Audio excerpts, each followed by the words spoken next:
بے حوصلہ ہونے لگی۔ چچا اینک لگائے کسی کتاب کی ورگردانی میں مگن تھے۔ اسے دیکھا تو چونک سے گئے۔ یہاں رکھ دو۔ ان کے اشارے کرنے پر اس نے اسٹڈی ٹیبل پر گلاس رکھ دیا اور واپس مڑنے کے بجائے وہیں دیوار سے لگ کر انگلیاں مروڑنے لگی۔ چچا نے دودھ کا گلاس اٹھایا تو نظر پھر سے اس پر پڑی۔ دوبارہ سے چونکے۔ وہ سمجھ رہے تھے کہ شاید وہ چلی گئی۔ کوئی بات ہے؟ انہوں نے استفہامیہ نظر اٹھائی۔ صفحہ سے کچھ کہنے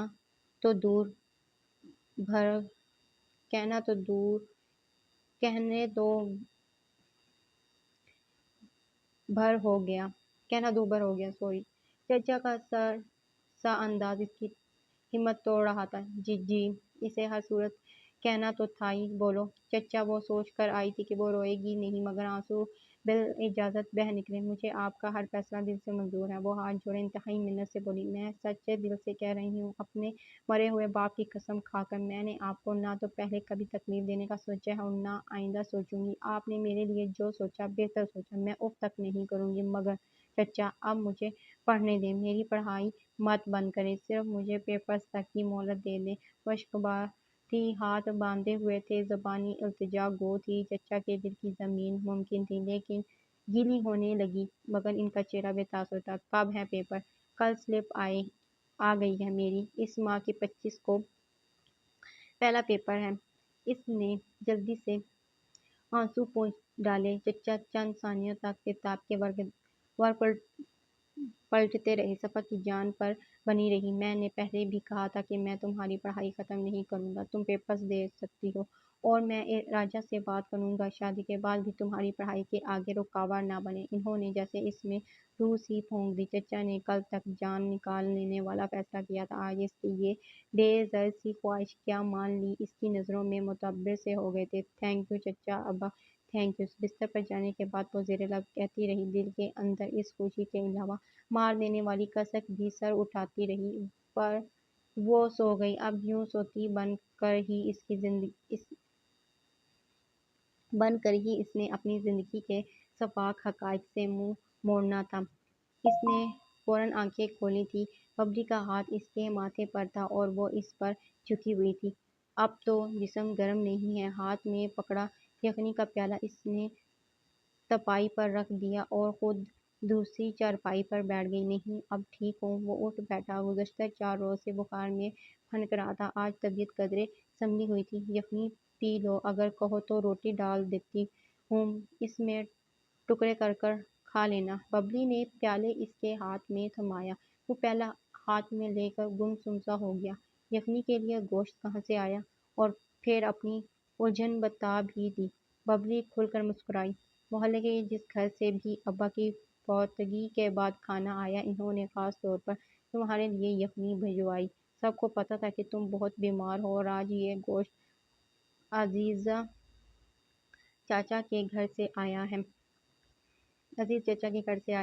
انہوں نے اللہ کے نام پر بکری ذبح کی تھی، ہمارے گھر بڑی والی پلیٹ بھر کر بھیجی۔ اماں نے کچھ بوٹیاں تمہاری یخنی میں ڈال دی، باقی بھی تمہارے لیے رکھ چھوڑا، تم پیو نا، ٹھنڈی ہو رہی ہے۔ ببلی کے لہجے میں کیسی حلاوت تھی، قربان ہو جانے والی۔ صرف ببلی ہی کیا، اماں بھی اس کے بارے میں بہت پازیٹیو ہو گئی تھی۔ جن جذبوں کی خواہش اسے بچپن میں رلاتی تھی وہ مل بھی تو اب جب وہ بہت کچھ ہو چکا تھا۔ کیا سوچ رہے ہو؟ ببلی اس کی سوچ پڑ چکی تھی، پھر بھی پوچھنے لگی۔ اس نے مقصود نفی میں سر ہلانے پر اکتفا کیا اور یخنی پینے لگا۔ ببلی بے حد نرم تاثرات سے اسے دیکھتی رہی۔ تم میرے رویے پر حیران ہو رہے ہو؟ تیمور سے خالی پیالہ لیتے ہوئے وہ مسکرائی تھی اور کتنی ہی دیر تک چپ رہی۔ پھر تیمور کے پاس چارپائی پر بیٹھتے ہوئے بولی تو آواز میں درد سا ڈوب گیا۔ ابا اس گھر کے لیے چھت کی حیثیت رکھتے تھے، بے شک جیسے بھی تھے، ہم سے بات نہیں کرتے تھے، اپنے آپ میں گم رہتے تھے، مگر تھے تو صحیح۔ ان کے ہونے سے جو تحفظ کا احساس ملتا تھا، ان کے چلے جانے سے یکدم ختم ہو گیا۔ مجھے یوں لگا جیسے ہم سب صحرا کے تپتے ریت پر آ کھڑے ہوئے ہوں، وہ بھی ننگے پیر۔ وہ بہت آہستگی سے اپنے دل کی باتیں شیئر کرتی تھی۔ تیمور کو بہت اپنی اپنی سی محسوس ہوئی۔ میں بہت گھبرائی گئی کہ اب ہمارا کیا بنے گا۔ بے صاحبان، ہم سب کو اماں سمیت دنیا والوں کے لیے ترنے والے بنا دیں گی۔ تب تیمور، اس نے یکا یک تیمور کے گرم ہاتھ اپنے ہاتھوں میں لے لیے۔ تب مجھے اپنے بیچ تمہاری موجودگی کا احساس ہوا، تمہارے ہونے کی اہمیت پل بھر میں مجھ پر واضح ہوگی۔ تب میں نے سوچا کہیں ایسا نہ ہو ہمیں تمہاری وجود کی اہمیت کا احساس بھی تب ہو جب تم ہمارے پہنچ سے دور ہو چکے ہو، تب پتہ چلے کہ تم بھی ہمارے لیے چھنتار تھے، تم چلے گئے تو ہم کڑی دھوپ میں آ جائیں گے۔ میں نے اس وقت تہیہ کر لیا کہ ایک دوسرے سے بیزار بہت رہ چکے، بہت لڑ چکے، اب مجھے ایک ایک کو محبت دینی ہے، ایک ایک کو توجہ دینی ہے، اور تمہیں کھونے کا حوصلہ نہ مجھ میں ہے نہ باقی سب میں۔ اسی لیے تیمور، اللہ نے اگر ہمیں گہری نیند سے جگا دیا ہے تو ہم بھی ذمہ دار بن جائیں، ہمارے لیے خوشی کا باعث بنو، اپنے قدم سچی اور صاف راہ پر ڈال لو۔ گند میں بہت رہ لیے، انرمی کی پھوار میں ڈوبی بے روح پرخلوص باتیں تیمور مسمرائز سنتا رہا۔ یقین ہی نہیں آ رہا تھا یہ وہی ببلی ہے جو کل تک تو تڑاک سے بات کرتی تھی، ہر لمحہ اس کے لیے انگارہ چباتی تھی، آج کیسے خوش کن باتیں کر رہی تھی، اور اسے کیا پتا تھا کہ ان کی طرف سے ملی بے توجہی ہی تیمور کو ڈون بنا گئی تھی، اور اسے شاید یہ پتا بھی نہیں تھا کہ ابا کی وفات سے پہلے اس نے اپنے قدم موڑنے کا فیصلہ کر لیا تھا۔ تم ہمارے لیے سب کچھ ہو تیمور، ببلی کی اس سرگوشی نے اسے سرشار کر دیا، بیماری ایک جھٹکے سے دور بھاگ گئی۔ مسکراتے ہوئے اس نے ببلی کے ہاتھ پر اپنا دوسرا ہاتھ رکھ دیا، شاید اب کالی گھٹائیں چھٹنے والی تھیں، چمکدار سورج طلوع ہونے والا تھا۔ آدھے راستے پر جا کر ہی رکشا گرا کر رہ گیا۔ او گاڈ! رکشا گرا کر رہ گیا۔ او گاڈ! وہ بے طرح پریشان ہو گئی تھی۔ آج پہلا پیپر تھا اور آج ہی بدشگونی۔ باجی تھوڑی دیر کے لیے نیچے اترو۔ کم عمر رکشے والے نے جھینپ کر کہا۔ وہ خوف زدہ سی باہر نکل آئی۔ رکشے والے نے رکشا الٹا کر ہلا ہلا کر بچے کچے پیٹرول کو ہوشیار کرنا چاہا۔ کتنی دیر ہے؟ پیپرز میں ویسے ہی بدحواس ہو کر جایا کرتی تھی، ہمیشہ ٹائم سے بہت پہلے پہنچنے کی کوشش کرتی۔ آج بھی راجا بھائی ناشتے سے بھی پہلے اس کے لیے رکشا لے آئے، خود بھی ساتھ آنا چاہ رہے تھے لیکن اس نے سہولت سے منع کر دیا۔ اکیلی چلی جاؤں گی میں، رکشا ڈرائیور مجھے کھا نہیں جائے گا۔ اور راجا بھائی اس کا وسیلہ روپ دے کر دبک ہی تو گئے، اور شاید اللہ میاں نے اسے سزا دی تھی راجا بھائی کو ساتھ نہ لانے کی۔ رکشا دغا دے گیا۔ معاف کر دو باجی جی، پیٹرول نہیں ہے، آپ کو پیدل ہی جانا ہوگا۔ رکشا ڈرائیور کی یہ منمناہٹ اس کا خون کھلا گئی۔ تو رات کو چیک کر نہیں سوئے تھے کیا؟ میرا اتنا ٹائم برباد کیا؟ پاگل! دل تو کر رہا تھا تھپڑوں سے اس کا منہ سجا ڈالے، پر ضبط کرنا پڑا۔ بنا اسے آدھے راستے کا کرایہ دیتے وہ بڑبڑاتی ہوئی تیز تیز چلنے لگی۔ سورج کی اولین کرنیں اس پر سایہ فکن تھیں۔ موسم کی تمازت اب بھی اتنی محسوس نہیں ہو رہی تھی۔ کچھ دور تک جاتے ہی اس کا موڈ بحال ہو گیا۔ کتنا اچھا لگ رہا ہے، یوں جیسے میں قید سے آزاد ہو گئی ہوں، اور کاش میں واقعی آزاد ہو سکتی۔ کالج آنے تک وہ مختلف سوچوں میں گھری رہی۔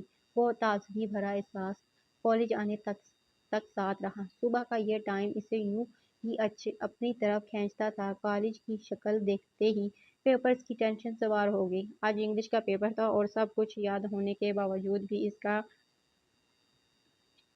گھبراہٹ کا الگ عالم تھا۔ ایگزامینیشن ہال میں پرانی کلاس فیلوز بھی ملی جنہیں اس کی کمزور صحت اور زرد رنگت حیرانی میں مبتلا کر رہی تھی۔ بیمار تھی، اس نے گھسا پٹا سا جواب دے کر انہیں مطمئن کیا تھا، اور پھر پیپر سٹارٹ ہو گیا۔ اللہ کو شاید اس پر رحم آ گیا تھا، اور سارے سوال اسے بغیر کسی مشکل کے آتے تھے۔ خوشی خوشی نہایت روانگی سے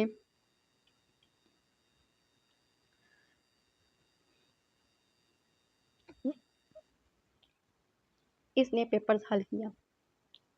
وہ اس وقت پہلی نگران ٹیچر کے حوالے کر باہر آ گئی تھی۔ حسب عادت اللہ کا شکر ادا کیا۔ باقی کے بھی پرچے ایسے ہوتے تو میری فرسٹ ڈویژن پکی۔ وہ مسرور ہوتی، تھکی نہیں رہی تھی۔ عجیب بات تھی، آج اس ذرا سی خوشی کے آگے اسے اپنا گزشتہ مہینے کا دکھ ہینج محسوس ہی، یا شاید وہ خود ہی دامن بچا رہی تھی اس سے۔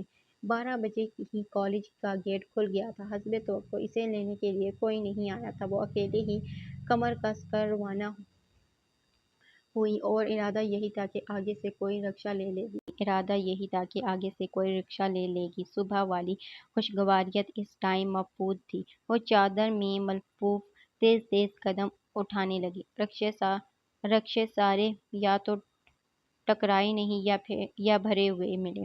وہ پیدل ہی چلتی رہی، حالانکہ کالج اور گھر کے بیچ بہت فاصلہ تھا۔ 7 لڑکیاں ہوتی تو یہ فاصلہ کم ہی محسوس ہوتا، لیکن اس کے اکثر محلے فیلوز کے امتحانی مراکز دوسرے کالج میں تھے۔ سوائے اس ٹائم خوفت سوار کیے یہ لمبا فاصلہ اکیلے ہی طے کرنا تھا۔ سورج اچھا خاصا تفش انڈھیل رہا تھا، حالانکہ ابھی تو مارچ کا اینڈ تھا۔ مارکیٹ پیچھے رہ گئی تھی۔ جس جگہ سے وہ اب گزر رہی تھی یہ اچھی خاصی سنسان مشہور تھی۔ اس وقت بھی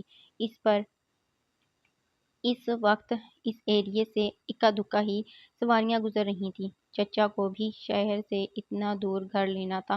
یہاں آ کر ہمت جواب دینے لگی۔ عجیب طرح کی گھبراہٹ محسوس ہو گئی تھی۔ وہ شاید یہ گھبراہٹ یوں ہی نہیں تھی۔ ایک سوزوکی کار پہلے اسے سامنے سے آتی ہوئی نظر آئی تھی، پھر اسے کراس کر کر کچھ دور تک گئی، پھر پلٹ کر عین اس کے سامنے آ رکی۔ صفا کے دل کی دھڑکنیں شمار سے بالا تر ہو گئیں۔ ہونٹوں پر زبان پھیر کر اس نے ارد گرد دیکھا۔ کوئی انسانی آسرا تلاش نہ چاہا، مگر اس کے گھبراہٹ کو جواز مل گیا۔ سوزوکی میں سے 2 لڑکے نکل کر اس پر جھپٹے تو اس کی چیخ آسمان ہلا گئی۔ چھوڑو مجھے، بچاؤ بچاؤ، چھوڑو مجھے۔ جتنا ہو سکے اس نے چلا چلا کر مدد مانگی۔ لڑکوں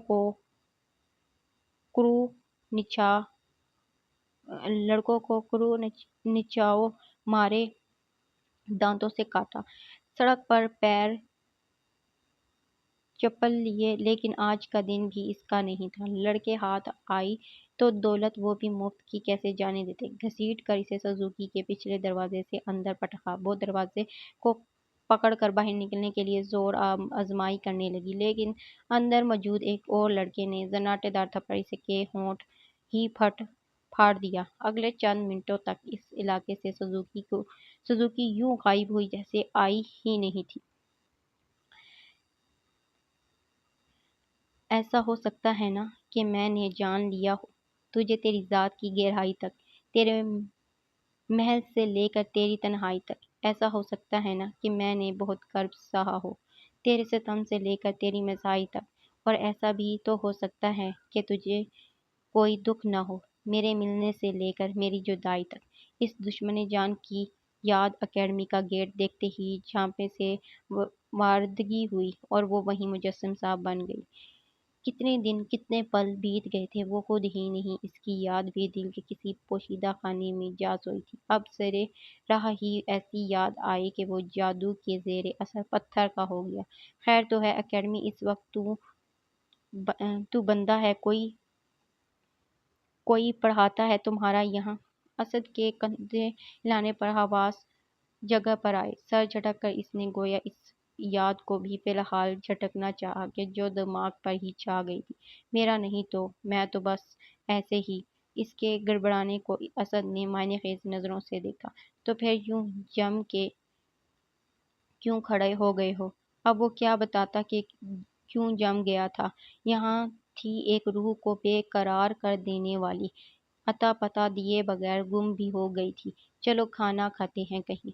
اسد بھانپ گیا تھا اس کے دل کی کیفیت۔ سو مسالتاً موضوع بدل گیا۔ چند لمحوں بعد دونوں ریسٹورانٹ میں آمنے سامنے بیٹھے تھے۔ کیا کہوں یار، کیسی تھی وہ؟ مجھے تو دنیا میں سب سے الگ، سب سے انوکھی، سب سے خوبصورت لگی تھی۔ تم دیکھو تو تمہارا اپنا حسن نظر ہوگا، ممکن ہے تمہیں وہ خوبصورت لگے نا۔